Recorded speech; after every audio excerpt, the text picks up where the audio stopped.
जय श्री कृष्णा। प्रिय मित्रों, इस वीडियो में आज एक ऐसी कहानी लेकर आया हूं।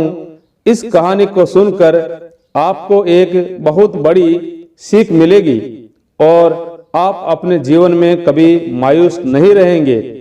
इस कहानी का विषय है कि शिव जी के पास जाकर न्याय मांगता एक कौवा।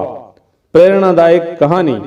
इस कहानी में हम आपको बताएंगे कि एक कौवा अपनी जिंदगी से मायूस होकर किस तरह न्याय मांगने पहुंचता है कैलाश पर्वत पर भगवान शिव के पास और किस तरह उस कौवे को न्याय देते हैं भगवान शिव।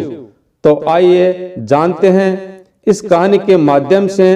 बस आपसे छोटा सा निवेदन है कि इस वीडियो के अंत तक हमारी इस वीडियो पर बने रहे और यदि आप हमारे पहले मेहमान हैं, नए दर्शक हैं और आपने यदि हमारे चैनल को अभी तक सब्सक्राइब नहीं किया है तो आपसे एक छोटा सा निवेदन है कि कृपया चैनल को सब्सक्राइब जरूर कर ले।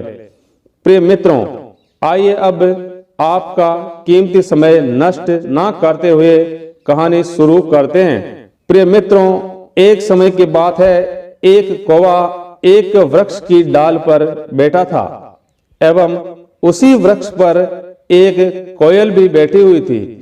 और जैसे ही कौवे ने कोयल की तरफ देखा तो वह कौवा सोचने लगा कि मैं भी काला हूं और यह भी काली है।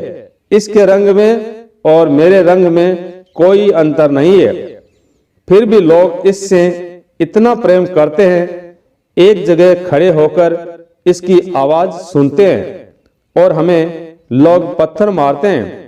क्या खूबसूरत जिंदगी है इसकी, जो लोग इससे इतना प्रेम करते हैं। प्रिय मित्रों, और कौवा कोयल के पास जाकर बैठ गया और पूछने लगा, कोयल बहन, आपकी कितनी अच्छी मजे की जिंदगी है। तब कोयल बोली, हे कौवा भैया, आपको हमारी जिंदगी कैसे मजे की लग रही है। तभी कौवा कहने लगा, देखो ना, आपके रंग में और मेरे रंग में कोई अंतर नहीं है, फिर लोग आपसे बहुत प्रेम करते हैं। कोयल बोली, वो कैसे। कौवा बोला, देखो ना, जब आप बोलती है तो लोग खड़े होकर सुनने लगते हैं और प्रेम मुग्ध हो जाते हैं। इससे यह साफ जाहिर होता है कि आपको अपनी जिंदगी से कोई शिकायत नहीं है। लेकिन हमें देखो, जब मैं बोलता हूं तो लोग हमसे घृणा करते हैं और इतना ही नहीं, हमें पत्थर मारने लगते हैं और मेरी कोई आवाज भी सुनना पसंद नहीं करता। अब आप भी बताओ बहन, भगवान ने हमारे साथ कितनी बड़ी नाइंसाफी की है जो हमें ऐसा बनाया है। अब तो हमें खुद से घृणा होने लगी है, खास मैं भी एक कोयल होता। प्रिय मित्रों, कौवे की बात सुनकर कोयल कहने लगी, ठीक है, तुम्हारे साथ भगवान ने नाइंसाफी की है तो तुम भगवान के पास चले जाओ और उनसे कहो, प्रभु हमें कोयल बना दो। प्रिय मित्रों, तभी वह कौवा उड़ता हुआ कैलाश पर्वत पर पहुंच गया और भगवान शिव से कहने लगता है, हे प्रभु, हमारे साथ इतनी बड़ी नाइंसाफी क्यों की आपने, जो आपने हमें कौवा बना दिया। लोग हमारी आवाज सुनना ही नहीं चाहते और जब मैं बोलता हूं तो लोग पत्थर मारते हैं। इसलिए प्रभु, हमें अपने शरीर से घृणा होने लगी है। प्रिय मित्रों, कौवे की बात सुनकर भोलेनाथ कहने लगे, हे कौवा, परेशान क्यों हो रहा है। चलो कोई बात नहीं, हम तुम्हारे शरीर को बदल देंगे। बताओ तुम क्या बनना चाहते हो। मित्रों, तभी वह कौवा कहने लगा, प्रभु हमें कोयल बना दो, क्योंकि जब वह बोलती है तो लोग उससे कितना प्रेम करते हैं। भोलेनाथ कहने लगे, ठीक है कौवा, जैसी तुम्हारी इच्छा, लेकिन जरा कोयल से तो एक बार पूछ कर आओ कि उसे अपनी जिंदगी से तो कोई शिकायत नहीं है। दोस्तों, तभी वह कौवा कोयल के पास पहुंचा और बोला, हे कोयल बहन, आपको अपनी जिंदगी से कोई शिकायत नहीं होगी और आप अपनी जिंदगी से पूरी तरह संतुष्ट होगी। तब कोयल कहने लगी, क्यों।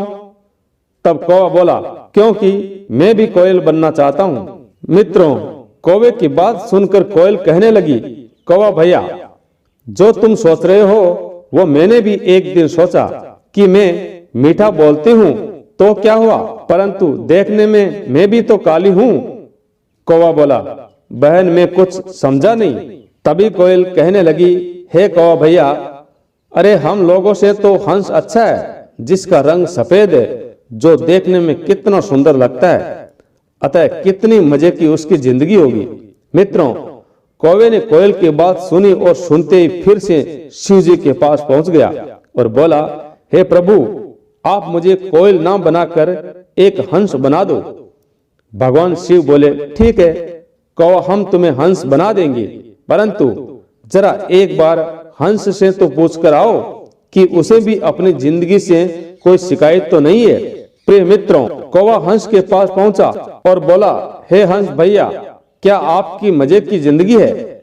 आपका सफेद रंग देखने में कितना मनमोहक लगता है और आप एक सरोवर में रहते हो एवं जल में खेलते हुए कितने सुंदर लगते हो, अतः आपको तो अपनी जिंदगी से कोई शिकायत नहीं होगी। दोस्तों, कौवे की बात सुनकर हंस कहने लगा, अरे भैया, हमें तो अपनी जिंदगी से शिकायत ही शिकायत है।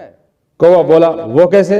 हंस बोला, देखो ना, भगवान ने हमारा ऐसा रंग बनाया है, एक मुर्दे के कफन जैसा बिल्कुल सफेद बनाया है, और मैं हर समय जल में ही तैरता रहता हूँ, मोती जैसे पत्थरों को खाता रहता हूँ। लोग हमें जब देखने आते हैं तो हमें मार मार कर उड़ाते हैं और हमारी उड़ती हुई तस्वीरें लेते हैं। इससे खराब हमारी जिंदगी क्या होगी जो हमें हंस बना दिया। अरे भाई, हमसे तो अच्छा वह तोता है जो हरे भरे वृक्षों पर रहता है और मीठे मीठे फल खाता है, अतः उसकी जिंदगी मजे की है। मित्रों, हंस की बात सुनकर कौवा फिर से भगवान शिव के पास पहुंच गया और कहने लगा, प्रभु, आप हमें हंस ना बनाकर एक सुंदर तोता बना दो। भगवान शिव बोले, ठीक है कौवा, हम तुम्हें तोता बना देंगे, लेकिन उससे पहले तुम तोते के पास जाओ और उससे पूछो कि उसे अपनी जिंदगी से तो कोई शिकायत नहीं है। प्रिय मित्रों, अब वह कौवा तोता के पास पहुंच जाता है और कहने लगा, हे तोता भैया, क्या जिंदगी है आपकी? मजे की जिंदगी है। कितना सुंदर आपको भगवान ने बनाया है, देखने में आप कितने सुंदर लगते हो एवं आप हरे भरे सुंदर वृक्षों पर रहते हो, सुंदर सुंदर मीठे मीठे फल खाते हो और आकाश में उड़ते हुए कितने प्यारे लगते हो। इससे साफ जाहिर है कि आपकी जिंदगी मजे की है एवं सबसे मस्त है। दोस्तों, कौवे की बात सुनकर तोता कहने लगा, अरे कौवा भैया, आपने तो पूरा मूड ही खराब कर दिया। तुम तो शायद ये समझते हो कि हमारी जिंदगी सबसे सुंदर है, परंतु तुम ये नहीं जानते कि हमारी जिंदगी सबसे खराब है। कौवा बोला, भैया वो कैसे? तभी तोता बोला, सुनो, आपको नहीं मालूम, मेरा रंग भगवान ने बिल्कुल हरा बनाया है एवं मैं हरे भरे सुंदर वृक्षों पर भी रहता हूँ। इस बात को मैं मानता हूँ, परंतु जब मैं पेड़ पर बैठता हूँ तो जैसा पत्ते का रंग होता है वैसा ही मेरा रंग है, अतः लोग फल तोड़ने वहां आते हैं, मैं वृक्षों पर वहां बैठा रहता हूँ तो लोग डंडे मारते हैं और लोग हमें वहां पर देखना भी नहीं चाहते और हमें मार भी खानी पड़ती है। इतना भी नहीं, उसके बाद लोग हमें पकड़ कर ले जाते हैं और पिंजरे में बंद कर लेते हैं और हम मीठे मीठे फल खाते हैं। इसकी वजह से हमें मिट्ठू मिट्ठू कहकर चिढ़ाते हैं। अरे भाई, हमसे मजे की जिंदगी तो मोर की है, जो राष्ट्रीय पक्षी है और दिखने में कितना सुंदर लगता है। मित्रों, तोता की बात सुनकर कौवा फिर से भगवान शिव के पास पहुंच गया और बोला, हे प्रभु, अब हमें तोता ना बनाकर एक मोर बना दो।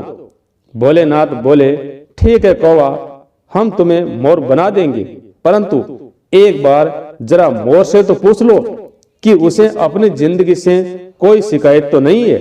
दोस्तों, कौवा फिर से मोर के पास आता है और बोला, मोर भैया, मोर भैया। मोर बोला, हाँ भाई। कौवा बोला, क्या जिंदगी है आपकी? मजे की जिंदगी है। मोर बोला, वो कैसे? कौवा बोला, मोर भैया, आप देखने में कितने सुंदर लगते हो एवं आपके रंग बिरंगे तरह तरह के पंख कितने मनमोहक लगते हैं। और जब आप अपने पंखों को फैलाकर नृत्य करते हो तो बड़ा आनंद आता है। कितने सुंदर लगते हो। लोग आपको देखने आते हैं, आपके साथ तस्वीरें निकलवाते हैं। क्या मस्त जिंदगी है आपकी, एवं आपको राष्ट्रीय पक्षी होने का गौरव भी प्राप्त है।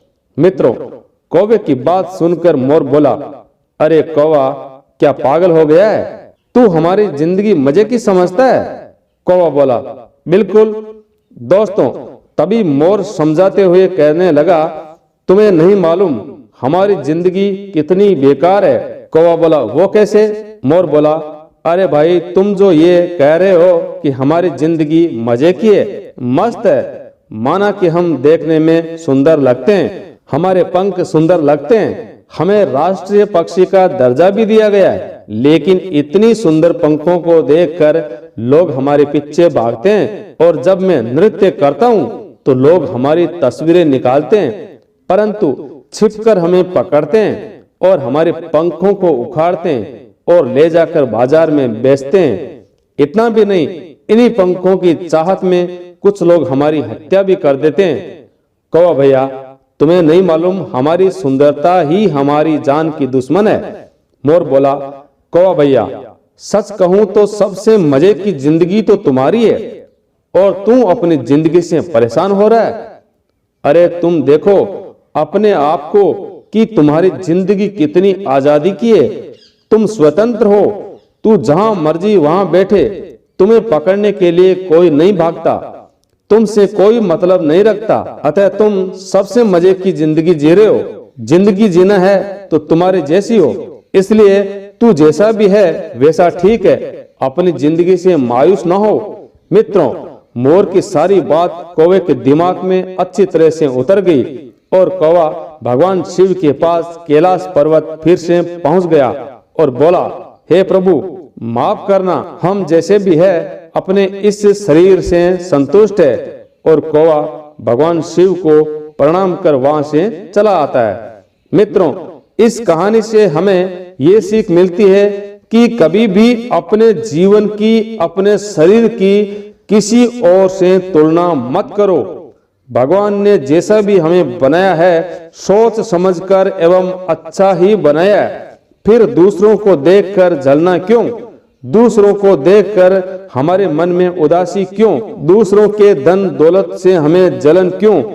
क्योंकि ईश्वर ने हमें जैसा बनाया है, जो दिया है वह बहुत अच्छा दिया है और हमें अच्छा बनाया है। इसलिए जो हमें मिला है, जो हमारे पास है, उसी में खुश रहना एवं सुखी रहना चाहिए। तो प्रिय मित्रों, आपको ये कहानी कैसी लगी? अगर अच्छे लगे तो चैनल को सब्सक्राइब करना और अपने सभी दोस्तों के साथ भी शेयर करना। मिलते हैं अगले वीडियो में, तब तक अपना ख्याल रखना, अपना ध्यान रखना। God bless you.